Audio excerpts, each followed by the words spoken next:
Hi, everybody. I'm Joaquin Costa, and I proudly represent my hometown of San Antonio, Texas, in the U.S. House of Representatives. And I'm in my fifth term, and I serve, among other committees, on the Education and Labor Committee, and also served in the Texas legislature for 10 years before this, and served as vice chair of the Higher Education Committee for a few years. So, this issue of college completion is one that's incredibly important to me for a few reasons. First, San Antonio is a town with many colleges and universities and thousands of students, some who are just out of high school, but many others who are coming back to college to complete their degrees. So thousands of people that are enrolled in our colleges and universities that are trying to finish off their degrees and graduate.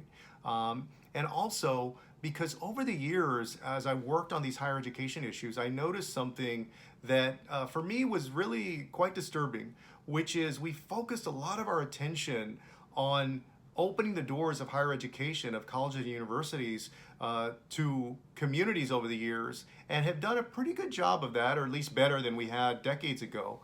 But our focus on entry and opening those doors has not been met by a focus on making sure that once people enroll, they actually complete their degrees and they graduate and they're able to go on to their career dreams. In other words, they're able to go on to the career dreams that brought them to the college or the university in the first place. And so that's why I'm excited about the College Completion Fund, because it's finally an opportunity for the Biden administration working with Congress to appropriate resources and funds and a focus on that second piece, which is once you get people in the door, you make sure that you work with them, provide wraparound services for things like childcare, any mental health services, for orientation, helping to coach them along the way to make sure that not only can they start college, but they actually finish and graduate. The enormity of this challenge really can't be overstated. I have to say that in parts of Texas, and I know other states throughout the country, some of our community college graduation rates and completion rates, for example, are lower than our high school graduation rates. So oftentimes our colleges have been like sieves.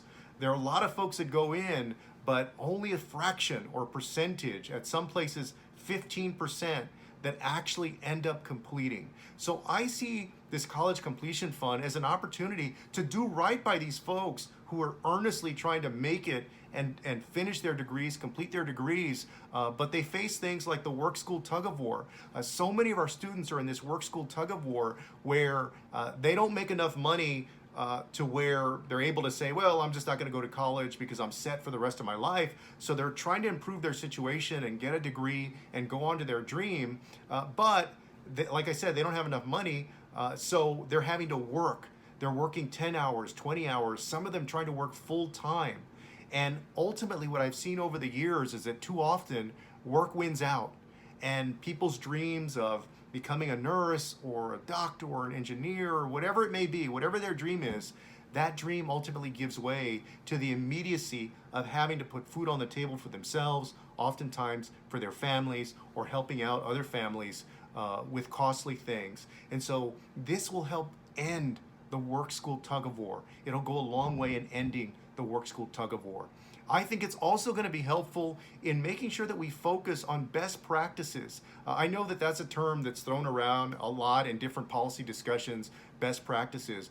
But in this arena, it's especially important because as we were navigating the challenges of higher education in Texas, we found that oftentimes in some jurisdiction, whether it was El Paso or Houston or Dallas or the Rio Grande Valley or somewhere else, colleges and universities were doing many things right, but there were other areas where they were not, there were real gaps or holes or vulnerabilities in what they were doing, and some other part of the state was doing it right, but people were not talking to each other, and those best practices were not scaled up so that the entire state, all the community college systems, the university systems, benefited from those best practices. So this will be an opportunity to make sure that we follow best practices. And I'll give you one example on that. In Texas, we had big challenges with developmental education, or what used to be called remedial education. And you know that developmental education for many students is the graveyard of higher education. And so I see this as an opportunity for us to really focus on that and figure out what the best practices are for folks who need developmental education and developmental courses, and make sure that they don't give up because they're having problems getting through the developmental courses before they take credit courses later on.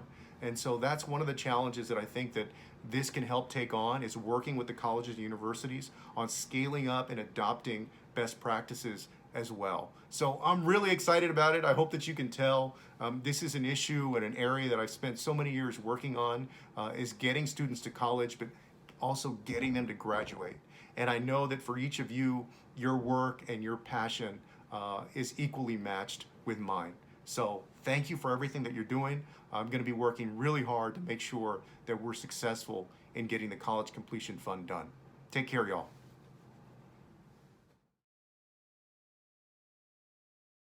Hi, this is Congresswoman Mikey Sherrill. You know, for so many Americans, completing college is key to their path into the middle class, to better wages and providing for their families. So that's why the College Completion Fund is so critically important. Too many people struggle to finish college once they've started, with many of life's setbacks. And now more than ever, as people have struggled to make it through COVID, we need to make sure that they have the ability to finish their college degree, raise their wages, enter the workforce, and really have a chance at being in the middle class. So thanks so much for all of your work. I really appreciate it.